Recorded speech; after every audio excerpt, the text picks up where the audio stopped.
The command center of Galactic Military Academy buzzed with the usual morning activity. Officers from dozens of species moved between workstations while holographic displays showed training schedules and recruit data.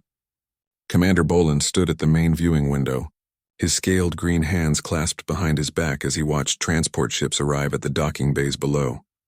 "Sir, the new recruit files are ready for review," Lieutenant Nara said as she approached.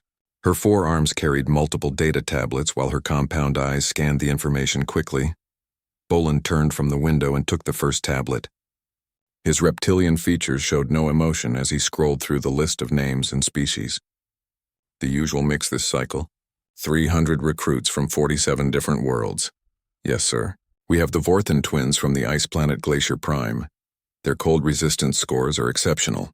There are also 15 Gorvac recruits from the high-pressure world of Titan's Edge. Their natural armor should serve them well in combat training. Boland nodded as he reviewed each file. The Chitauri recruits would bring their natural speed and reflexes. The gaseous Nethans could change their density at will. The crystalline Quartzians had bodies that could withstand tremendous physical stress. Each species brought abilities that had been tested and proven over centuries of military service. He paused when he reached the final entry. "What is this?" Nara's antennae twitched nervously. "That would be the human recruit, sir. From the planet Earth in the Sol system." "Human?" Boland had heard the name but could not place the species. "Refresh my memory, Lieutenant. They are a relatively new species to join the galactic community, sir. Bipedal mammals from a water-covered world. No natural armor, no specialized abilities, limited technology. The Council approved their application for Academy admission as part of the Diversity Initiative." Boland stared at the image on the tablet. The creature looked remarkably plain. It stood upright on two legs like many species, but lacked the impressive physical features that usually indicated military potential. "No claws, no natural weapons, no obvious adaptations for combat or survival. Who approved this?" Boland asked. "The decision came from High Command, sir. They believe it is important to give all species the opportunity to prove themselves." Boland set the tablet aside. "Very well, but I want this human placed in the standard training program. No special treatment because of their primitive status. If they cannot keep up with proper military training, they will be dismissed like any other failed recruit." Later that morning, Boland made his way to the main assembly hall. 300 new recruits filled the vast space, arranged in neat rows according to their species groupings. The diversity was impressive even by galactic standards. Massive Gorvacs stood next to delicate Nethans whose gaseous forms shimmered in containment suits. Chitauri recruits clicked their mandibles while Quartzian bodies reflected light in brilliant patterns. Near the back of the hall, Boland spotted the human recruit. The creature stood quietly among a group of other mammals, appearing utterly unremarkable. He was neither the largest nor the smallest recruit present. His brown hair and dark eyes showed no special adaptation. His clothing was simple and practical, lacking the technological enhancements that most species required for basic survival. "Recruits," Boland's voice echoed through the hall. "Welcome to the Galactic Military Academy. You have come here from across the galaxy because you believe you have what it takes to become elite warriors. You are wrong." The hall fell silent. 300 pairs of eyes, optical sensors, and other sensory organs focused on the commander. Statistics tell us that only 9 recruits out of every 300 will graduate from this academy. The rest will quit, be dismissed, or fail our training programs. This is not because we enjoy watching you suffer. This is because the galaxy is a dangerous place and we cannot afford to send unprepared soldiers into combat. Boland began walking among the recruits, his clawed feet clicking on the metal floor. "Some of you come from high-gravity worlds and believe your strength gives you an advantage. Others possess natural armor or weapons and think this makes you superior warriors. You are all mistaken. Strength means nothing without discipline. Natural gifts are useless without training." He stopped near the human recruit and studied him for a moment. The creature met his gaze without flinching, showing neither fear nor arrogance. "Just calm attention. The first phase of your training will begin tomorrow with physical conditioning.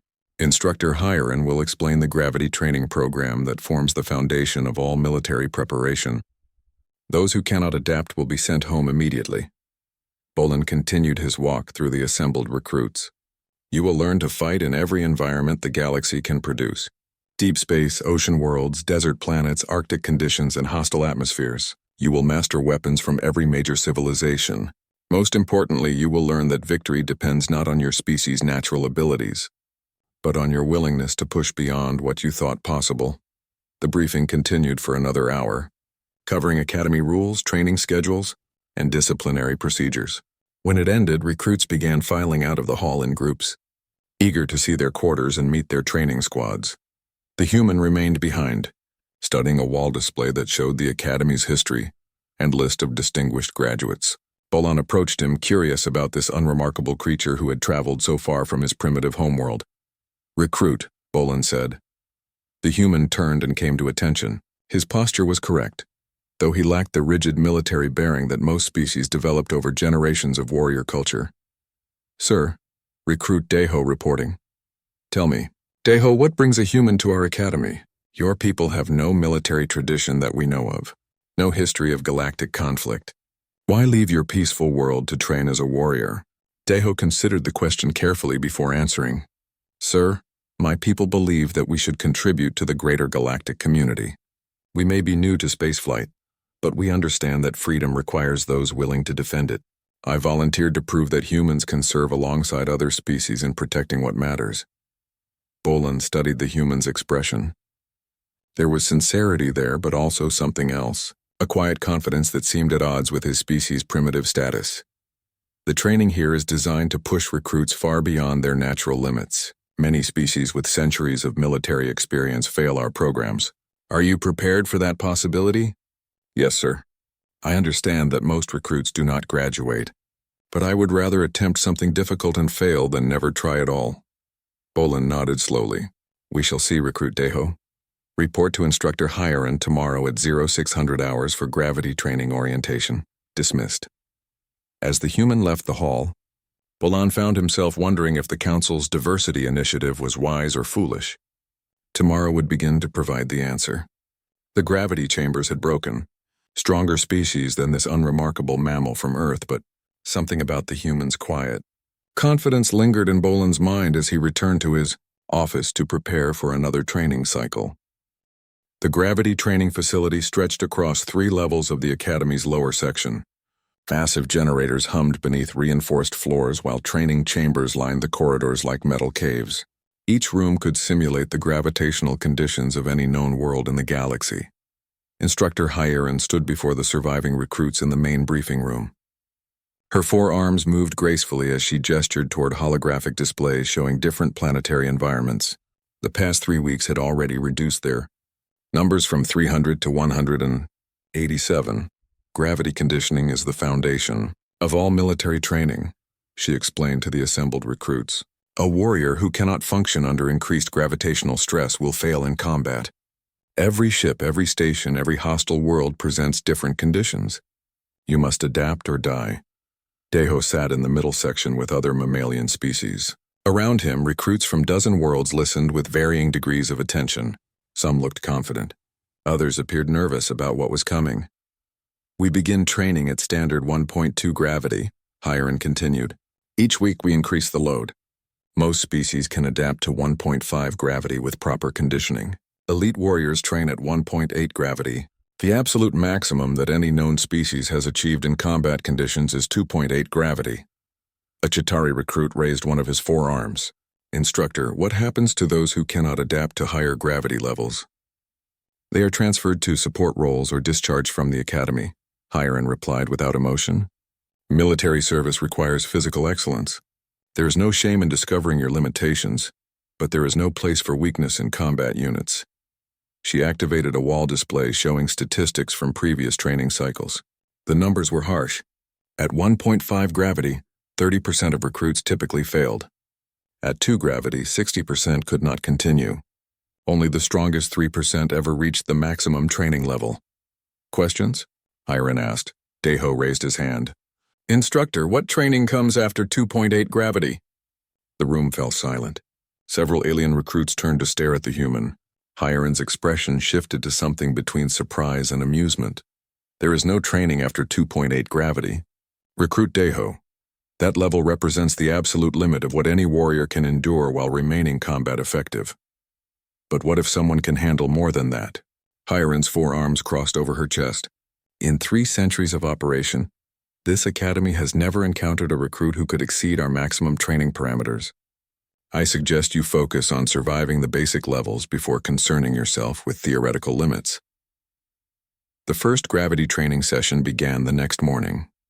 Daeho entered Chamber 7 with 12 other recruits from mixed species. The room contained obstacle courses, exercise equipment, and combat training areas. Everything looked normal except for the warning signs on the walls indicating increased gravitational fields.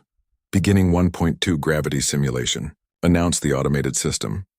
Daeho felt a slight increase in weight as the generators activated.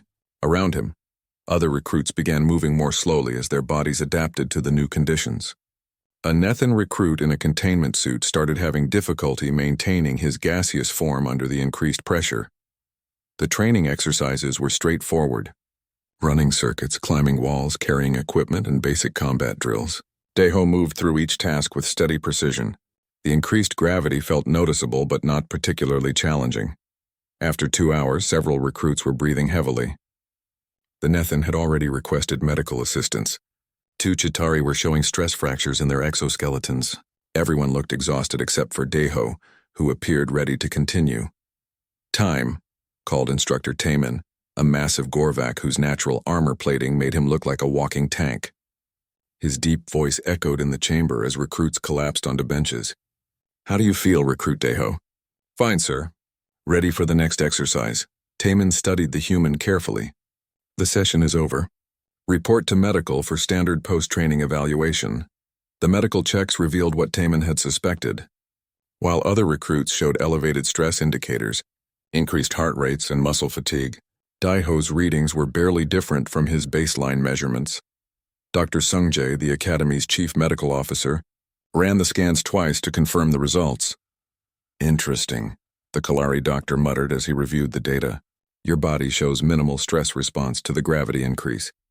Most recruits require several sessions to adapt to 1.2 gravity conditions." "Is that unusual, sir?"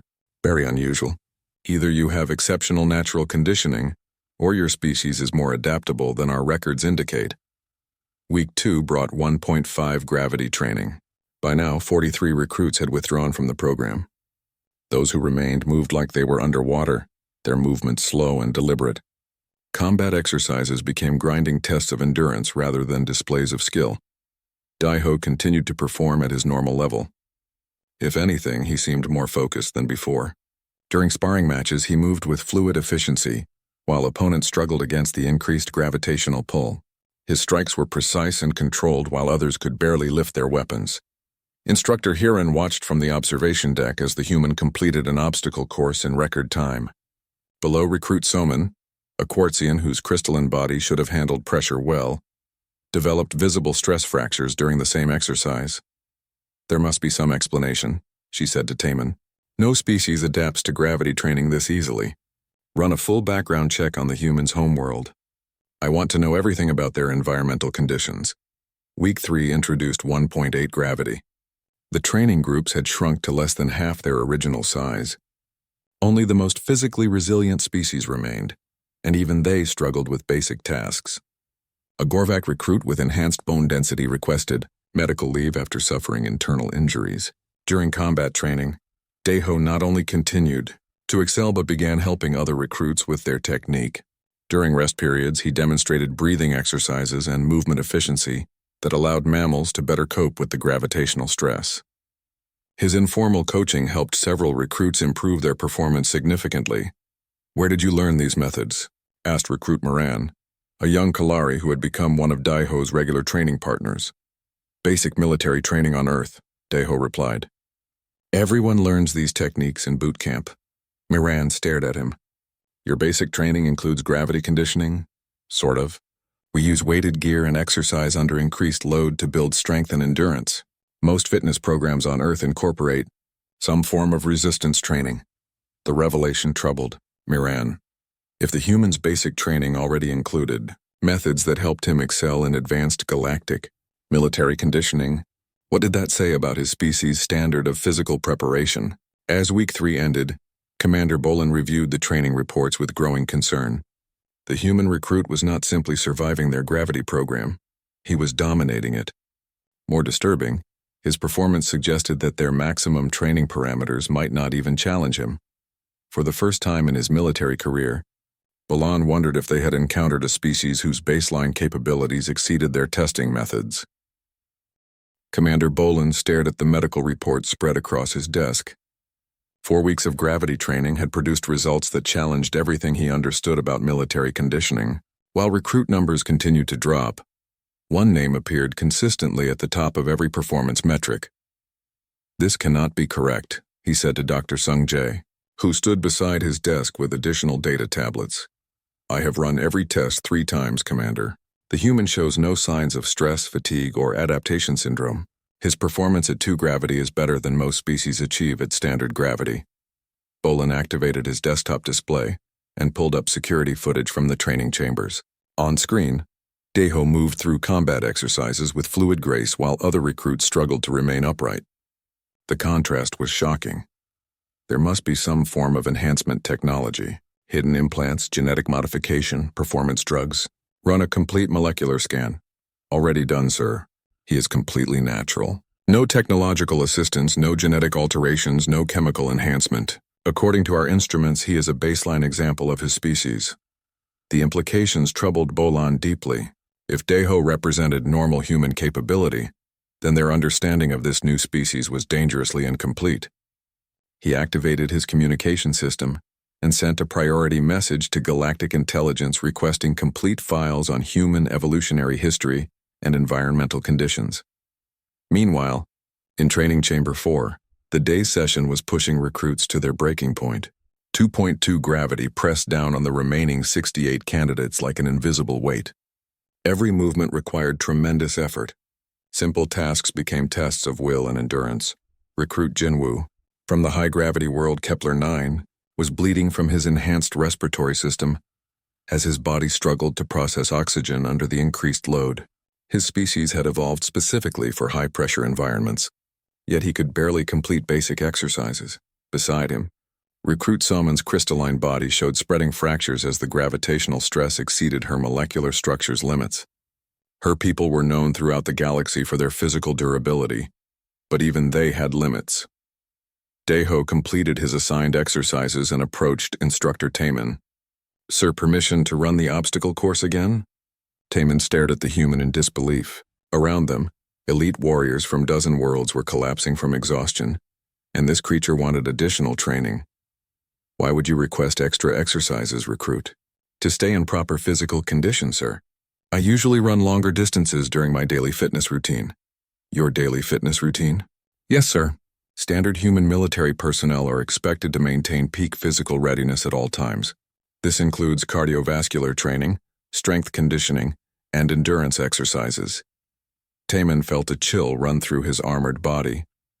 The human was describing their advanced gravity training as routine maintenance exercise. The following week brought 2.5 gravity, a level that only 12 recruits could endure. The training chamber looked like a battlefield. Medics moved constantly between fallen candidates while the few survivors moved like ancient creatures in thick mud. Daeho not only survived but continued to excel. During a simulated combat scenario, he carried 2 injured Gorvak recruits to safety, while other candidates could barely carry their own equipment. His movements were economical and precise, showing no wasted energy or unnecessary effort. "How is this possible?" Hiren asked Taemin as they watched from the observation deck. "I do not know, but look at his technique. Every movement is calculated for maximum efficiency. He is not fighting the gravity, he is using it as part of his combat style." On the training floor, Daeho demonstrated hand-to-hand combat forms that incorporated the gravitational load as an advantage. His strikes carried additional force while his defensive positions used the increased weight to improve his stability and balance. After the session, Taemin approached the human directly. "Recruit Daeho, I need to understand your training background. What gravity conditions exist on your homeworld?" "Earth has standard 1 gravity, sir." "Then how do you perform so well under increased gravitational stress?" Daeho considered the question carefully. "Sir, human military training has always emphasized preparation for difficult conditions.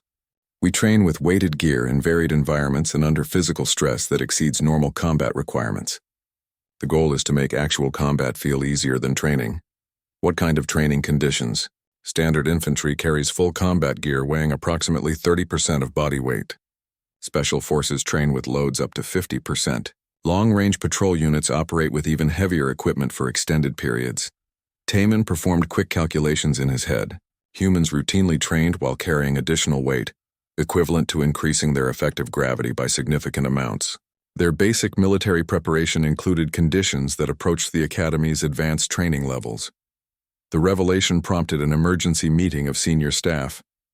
Commander Bolin gathered his instructors in the secure conference room to discuss what they had discovered. The human is not exceptional, Dr. Sung-jae reported. Based on our analysis, he represents average capability for his species. His physical conditioning, reflexes, and endurance fall within normal human parameters. Then we face a serious problem, Bolin replied. If average humans can exceed our maximum training standards, our current programs are inadequate for properly conditioning human recruits. There is another concern, added Hiron. The human has been informally coaching other recruits. His techniques are improving their performance significantly. Several species are achieving gravity tolerance levels we have never seen before. Bolin activated the central display and showed training statistics from the current cycle.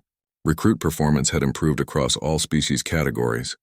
Techniques shared by the human were allowing other warriors to exceed their traditional limitations.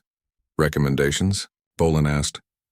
We need to modify our gravity training protocols, Taman said. The current maximum of 2.8 gravity may not adequately challenge human recruits. The facility generators can theoretically produce up to 4 gravity, Dr. Sung-jae added. But we have never tested equipment at those levels. The structural stress on the station could be dangerous. Bolin weighed the options carefully. The Academy's reputation depended on producing elite warriors who could handle any combat situation. If they could not adequately train humans, their credibility would suffer throughout the galaxy. Modify Training Chamber 1 for enhanced gravity capability, he decided. Install additional structural supports and upgrade the generator systems. We will test the human at 3 gravity and determine his actual limitations. That evening, Daeho sat in the common area, reviewing technical manuals for advanced combat systems. Around him, other recruits studied or rested, many showing the physical wear from weeks of intense training. Miran approached and sat beside him. Daeho, can I ask you something? Of course. Are all humans like you? I mean, can your entire species handle this level of physical training? Daeho looked up from his manual, seeming genuinely puzzled by the question. I am not particularly special among my people. There are many humans who are much stronger, faster, and more skilled than I am. I volunteered for this program because I wanted to serve. Not because I have exceptional abilities, but the gravity training that is breaking warriors from across the galaxy, you make it look easy. Easy? Daeho frowned. This training is challenging, but that is the point. Military service requires facing difficult conditions. On Earth, we have a saying, train hard, fight easy. Miran stared at him for a long moment, beginning to understand the true implications of humanity joining the galactic community. If Daeho was indeed average for his species, then the galaxy had seriously underestimated what humans were capable of achieving. The next morning would bring 3 gravity training for the first time in Academy history. Commander Bolin hoped it would finally reveal the limits of human capability, but something in Daeho's quiet confidence suggested they still had much to learn about Earth's children. Training Chamber 1 had been transformed over the past 72 hours. Engineering teams worked around the clock to install enhanced structural supports while technicians upgraded the gravity generators to their theoretical maximum capacity. Warning signs in 12 languages covered the reinforced walls, and medical teams stood ready for emergency response. Commander Bolin stood in the observation deck, watching final system checks through reinforced transparent aluminum. Below, the chamber looked like a fortress designed to contain tremendous forces, which, he reflected grimly, was exactly what it had become. All systems show green status, reported Chief Engineer Wanho, a methodical Kalari whose technical expertise had made the modifications possible. Gravity generators can now produce sustained fields up to 4.0, with minimal risk of structural failure. And the human recruit? Medical clearance approved. Dr. Sung-jae has monitored his vital signs for the past week. His physiological readings remained stable even at our previous maximum levels. Bolin activated the communication system. "Bring in Recruit Deho." The human entered the chamber wearing standard training gear, looking no different than any other day. His calm demeanor suggested he viewed this as routine preparation, rather than a potentially dangerous experiment that pushed their facility beyond safe operating limits. Recruit Daiho reporting as ordered. "Sir, today we will test gravity levels beyond our normal training parameters. This is experimental and carries inherent risks. Do you wish to proceed voluntarily?" "Yes, sir. I understand the risks and accept them." Bolan nodded to the technical team. "Begin at 3 gravity." The generators hummed with increased power as gravitational fields strengthened throughout the chamber. Bolan watched carefully for any sign of distress from the human recruit. At 3 gravity, the crushing force should make normal movement extremely difficult for any known species. Deho adjusted his stance slightly and began the standard warm-up exercises. His movements were more deliberate than usual but still fluid and controlled. He completed stretches, basic calisthenics, and mobility drills with steady precision. "Remarkable," Dr. Sungjae muttered as he monitored biometric readings. Heart rate elevated but within normal exercise parameters. Respiratory function stable. No signs of gravitational stress syndrome. After 30 minutes of basic exercises, Deho requested permission to attempt the obstacle course. Bolan granted authorization, morbidly curious about what would happen when the human faced complex physical challenges under crushing gravitational load. The obstacle course at 3 gravity became a test of pure determination. Climbing walls required tremendous strength. Jumping between platforms demanded precise timing and power. Carrying equipment transformed into feats of endurance that should have been impossible. Deho moved through each section with careful but steady progress. His technique adapted to the conditions, using momentum and leverage to overcome the increased gravitational resistance. Where other species would have collapsed, he methodically solved each physical challenge. "Increase to 3.5 gravity," Bolan ordered. The additional load finally began to show effect. Deho's movements became more focused, his breathing deeper and more controlled. But rather than struggling, he appeared to be concentrating more intensely on proper form and efficiency. "Sir," Dr. Sungjae reported, "his vital signs are elevated but still within acceptable ranges. This level of gravity should be crushing him, but his body is adapting." From the chamber floor, Deho completed a series of combat exercises that demonstrated techniques Bolan had never seen before. Each strike was calculated to use gravitational force as an advantage. His defensive positions turned the increased weight into improved stability and power. "Where did you learn these combat methods?" Bolan asked through the communication system. "Standard military training, sir. Human combat doctrine emphasizes adapting to environmental conditions rather than fighting against them." "Environmental conditions like variable gravity?" "Among others, sir. Earth military personnel train in mountains, underwater, in extreme temperatures, and while carrying heavy loads. The principle is to prepare for any condition we might encounter." Bolan felt a growing sense of unease. The human was describing environmental adaptation training that exceeded anything in galactic military doctrine. If this was standard preparation for Earth forces, their understanding of human military capability was dangerously inadequate. "Increase to 4 gravity. The generator system strained to produce the maximum field strength while structural sensors monitored station integrity. At 4 times standard gravity, the crushing force should have rendered any biological entity unconscious or worse." Deho dropped to one knee as the field engaged, showing the first clear sign of gravitational stress. But after a moment of adjustment, he stood again and resumed training exercises. His movements were slow and deliberate, but still controlled and purposeful. "Impossible," whispered Instructor Hiren. Around the observation deck, alien officers stared in shocked silence as the human continued to function under conditions that should have been instantly lethal. The training session lasted 2 hours. Daiho completed modified versions of standard exercises, adapted his combat techniques to extreme conditions, and demonstrated equipment handling that should have been physically impossible. When the gravity field finally deactivated, he remained standing while medical teams rushed to check his condition. "How do you feel, recruit?" Dr. Sungji asked as scanners confirmed the human's vital signs. "Tired but functional, sir." "That was definitely challenging. Challenging, Bolin could not keep the disbelief from his voice. You just trained under gravitational conditions that would kill most species instantly. Yes, sir. It reminded me of advanced conditioning exercises from Earth Military Special Forces training. The comparison sent a chill through every officer present. Earth Military Special Forces trained under conditions equivalent to their absolute maximum testing capability, which meant there were humans somewhere in the galaxy whose routine preparation exceeded anything the Academy could produce.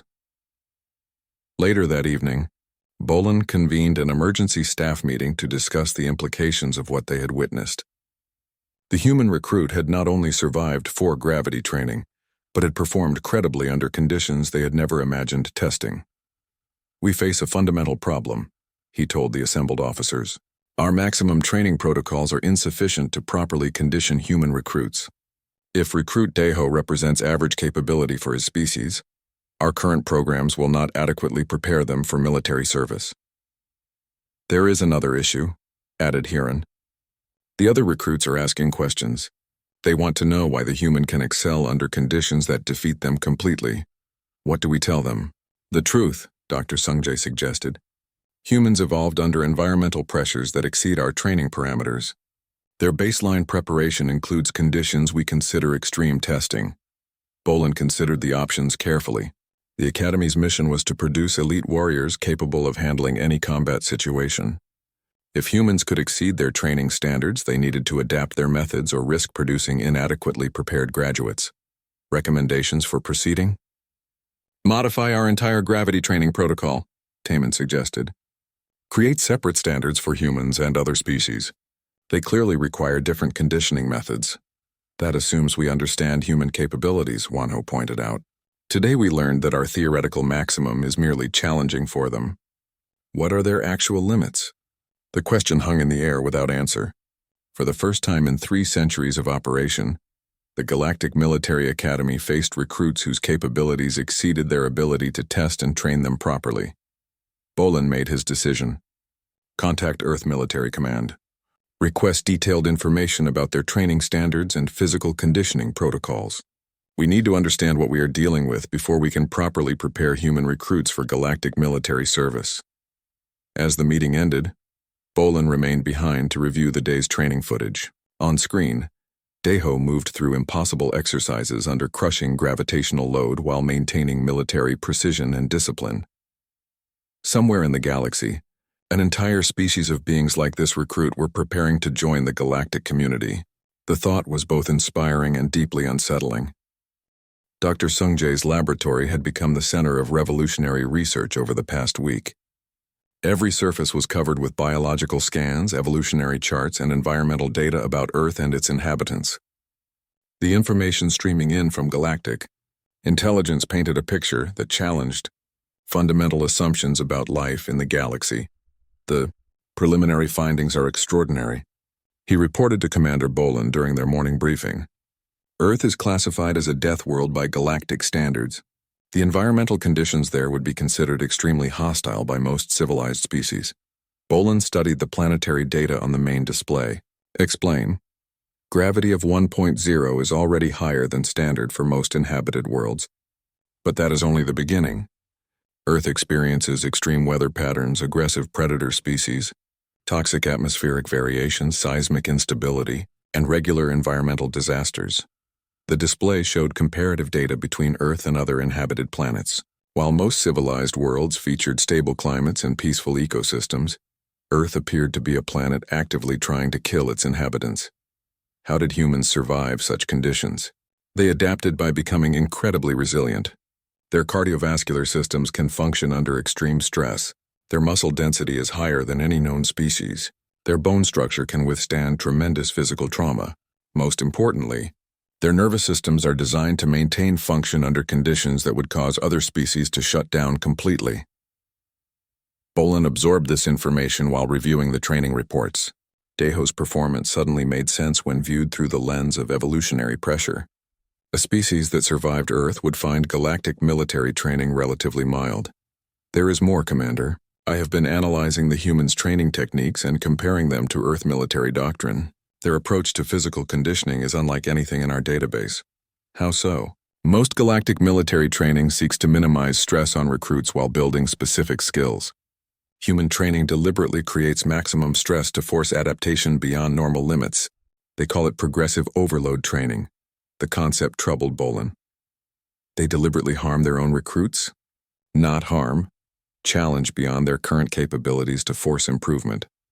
Their military philosophy assumes that combat conditions will be worse than any training, so preparation must exceed anticipated requirements.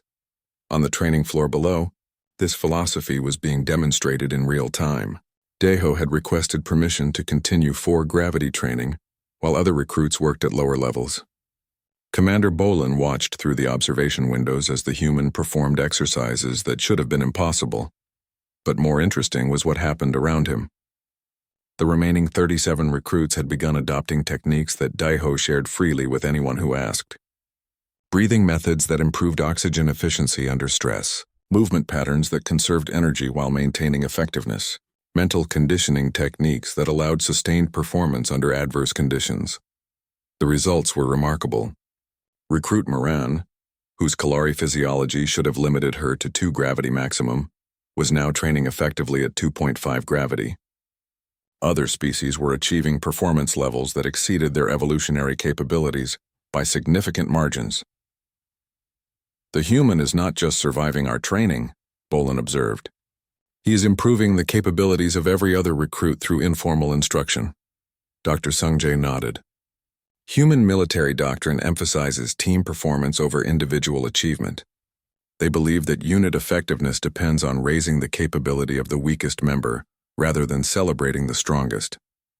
This philosophy explained behavior that had puzzled the instructors. While most recruits competed against each other for ranking and recognition, Daiho focused on helping others improve their performance. His success was measured by the advancement of his training partners, rather than his own achievements. The morning training session demonstrated this approach clearly. During combat exercises, Daiho paired with struggling recruits and walked them through technique modifications that allowed them to function under increased gravity. His patient instruction and practical demonstrations produced immediate improvements in their performance. Recruit Moran, he said, as she attempted a climbing exercise under 2.5 gravity. Try distributing your weight differently. Use your lower arms for stability while your upper arms provide lifting power. The technique worked immediately. Moran completed the climb with smooth efficiency, rather than the struggling effort she had shown previously. How did you know that would work? Different species have different strength advantages. The key is finding ways to use your natural abilities effectively under adverse conditions. This adaptability impressed the instructors more than raw physical capability. Daiho studied each species' physiology and developed training modifications that helped them excel beyond their normal limitations. His informal coaching was producing elite warriors from recruits who might have otherwise failed the program. Commander Bolin made a decision that would have seemed impossible weeks earlier. Instructor Hiren, I want you to formally document the human's training methods. We may need to incorporate these techniques into our standard curriculum. Sir, if these methods can help other species exceed their normal capabilities, we have an obligation to use them. Military effectiveness matters more than traditional training doctrine. The documentation process revealed the depth of human military science. What Daiho considered basic knowledge represented centuries of refined understanding about physical conditioning, stress adaptation, and performance optimization under adverse conditions. On Earth, he explained to Dr. Sungjae during one interview session, military training is a science that involves physiology, psychology, nutrition, environmental adaptation, and equipment optimization. We study how the human body responds to stress and design training programs that produce specific improvements. What kind of specific improvements? Increase strength, endurance, speed, reflexes, coordination, and mental resilience. But more importantly, we train adaptability, the ability to maintain performance when conditions change unexpectedly. This last point proved crucial to understanding human military philosophy. While other species specialized for specific environmental conditions, humans trained to function effectively regardless of circumstances they encountered. The practical demonstration came during an unexpected emergency drill. Station alarms announced a simulated combat scenario, requiring immediate response under variable environmental conditions. Recruits had to navigate through sections with different atmospheric compositions, temperature extremes, and artificial gravity levels. Most species struggled when conditions changed rapidly. Their specialized evolutionary adaptations became limitations when facing environments outside their normal parameters. But Deho moved smoothly between different challenges, adapting his techniques to each new situation without apparent difficulty. More impressively, he guided other recruits through the adaptation process, teaching them methods for rapid environmental adjustment that allowed them to complete the exercise successfully. Outstanding performance, Commander Bolin announced when the drill concluded. All recruits demonstrated capability beyond previous assessments. But privately, he understood that they had witnessed something more significant than improved training results. The human recruit had shown them an approach to military preparation that could revolutionize galactic defense capabilities. That evening, Bolin received a priority transmission from Earth Military Command. The message was brief but revealing. Understand you are training one of our personnel. Hope he represents us well. Please note that Recruit Deho volunteered from our basic infantry school, not our elite units. If additional training support is needed, we can provide specialists. The implications were staggering. Deho, who had exceeded every training parameter they possessed, was considered basic infantry by human standards. Somewhere in the Sol system, specialized human warriors trained under conditions that the galaxy's premier military academy could not even simulate. Bolin forwarded the message to his senior staff with a single comment. We may need to reconsider our understanding of military capability throughout the galaxy. As night cycle began on the station, Deho continued his routine of additional physical conditioning in the common areas. Around him, recruits from dozens species practiced techniques he had taught them, pushing their capabilities beyond what they had thought possible. The quiet human from Earth had not just survived their training, he had improved it. The gravity hit 4.5 G and the entire training chamber went silent. Everyone watched Minho stand at the starting line of the final section. His body should have been crushed under the weight. Other aliens would be crawling by now or passed out completely. But Minho looked calm. He took his first step forward and something amazing happened. Instead of the slow, painful movement everyone expected, Minho moved smoothly. His legs pushed against the crushing force like it was nothing special. Each step was steady and strong. Jiwan pressed her face against the observation window. Her quick Kixian mind could barely process what she was seeing. This human who had struggled so much in the early weeks was now moving through 4.5 G like he was born for it. Her translator was working overtime as she whispered amazed words in her native language. Down in the chamber, Minho reached the first obstacle. It was a tall wall that required jumping and climbing. At this gravity level, most species would need mechanical help just to lift their arms above their heads. Minho bent his knees and jumped. The leap carried him halfway up the wall. His hands grabbed the top edge and he pulled himself over in one smooth motion. Thax felt his rock-hard shell crack slightly from the pressure of his own shock. The arrogant Corvite had always believed his species was the strongest in the galaxy. His people could lift massive weights and punch through steel walls. But watching this soft human move through gravity that would flatten most Corvites made him question everything he thought he knew about strength. Commander Nara activated her communicator with one of her 6 arms while the others gestured wildly. She was speaking rapid commands to the control room. Are you certain the gravity readings are correct? Check all sensors twice. This should not be possible. The voice crackled back through her earpiece. All systems show 4.5 G throughout the chamber. Readings are accurate, Commander. The human is actually performing these movements under that gravitational force. Dr. Soman watched from the medical bay with growing pride and understanding. She had spent years studying human physiology compared to other galactic species. Earth had a gravity of 1 G, which was higher than most inhabited worlds. Most aliens came from planets with 0.6 G or 0.8 G at most. Their bodies were built for lighter conditions, but humans had evolved under heavy gravity for millions of years. Minho reached the second obstacle. It was a series of metal beams suspended at different heights. Cadets had to jump from beam to beam without touching the ground. Under normal gravity, It required good timing and balance. Under 4.5 G, it should have been impossible for any organic being. Minho stepped onto the first beam and began moving across. Each jump was perfect. His body seemed to understand exactly how much force to use and when to use it. The heavy gravity that was crushing everyone else was actually helping him. It made his movements more controlled and precise. Azul 9 watched through their collective consciousness. All 9 minds in their mental network were focused on understanding what they were seeing. Their species prided themselves on perfect coordination and planning. But this human was achieving something their 9 linked minds had calculated as physically impossible. Instructor Hyun clicked his mandibles together rapidly. It was a sign of extreme agitation in his insect species. For weeks he had been pushing this human harder and harder, expecting him to break. He had increased gravity levels specifically to force the human to quit. Now he realized he had been helping Minho train for his natural element. The third obstacle was a rope climb. The rope stretched up 20 meters to a platform above. Under crushing gravity, even the strongest species would struggle to climb 5 meters. Their own body weight would become too much to lift repeatedly.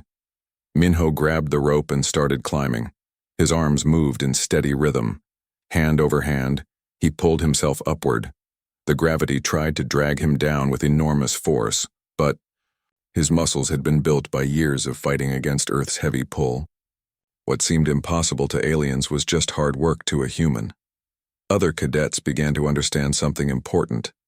They had all assumed humans were weak because they seemed to struggle with normal training.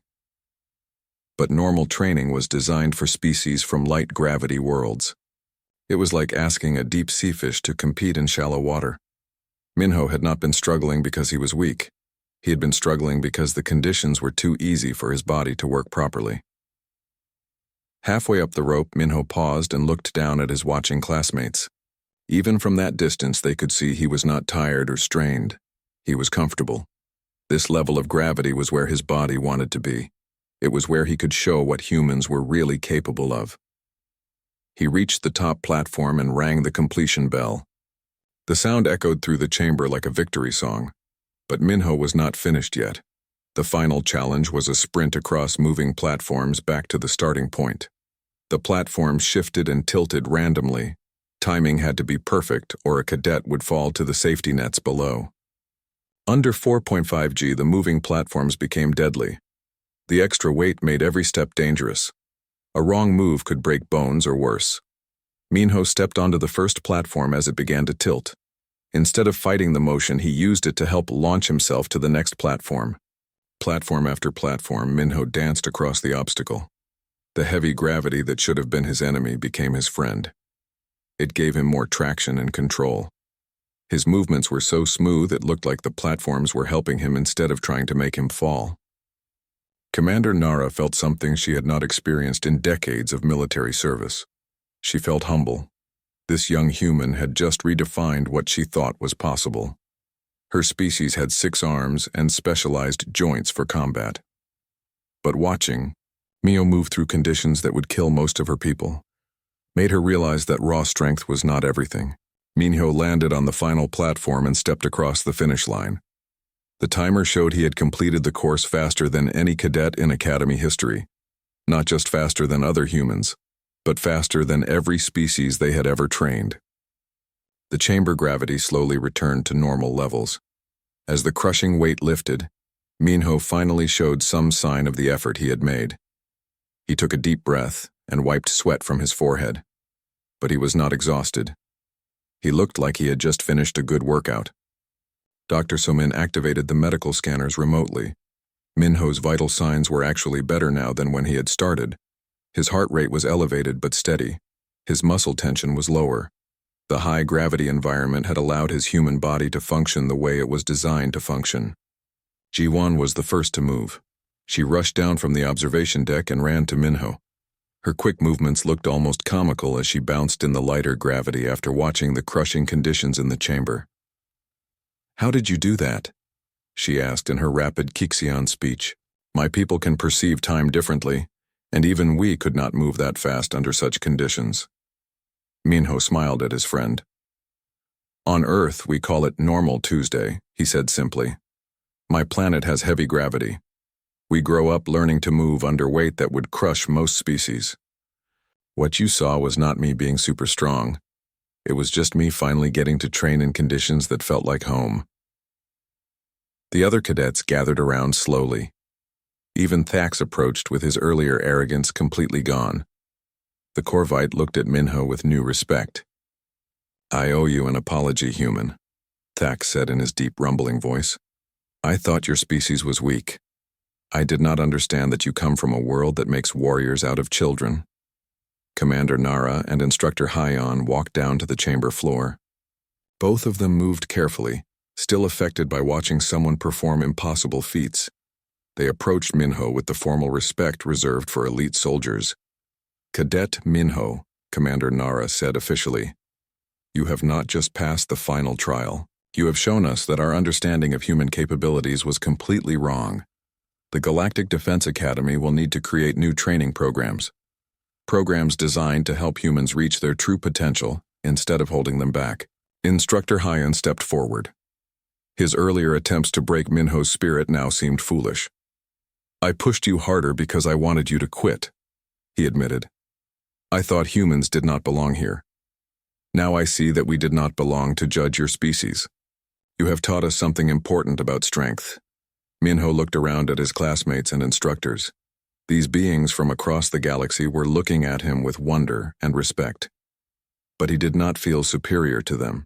He felt grateful. "We all have different strengths," he said. "Jiwan can see time in ways I never could. Thax has natural armor I will never have.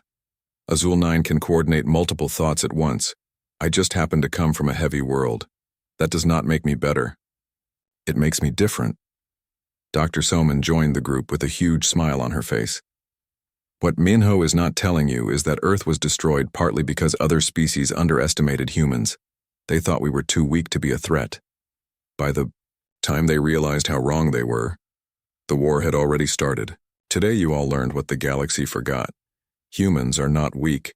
We are just built for different challenges." The training session officially ended, but nobody wanted to leave. Cadets from 17 different species stood together, talking and sharing stories.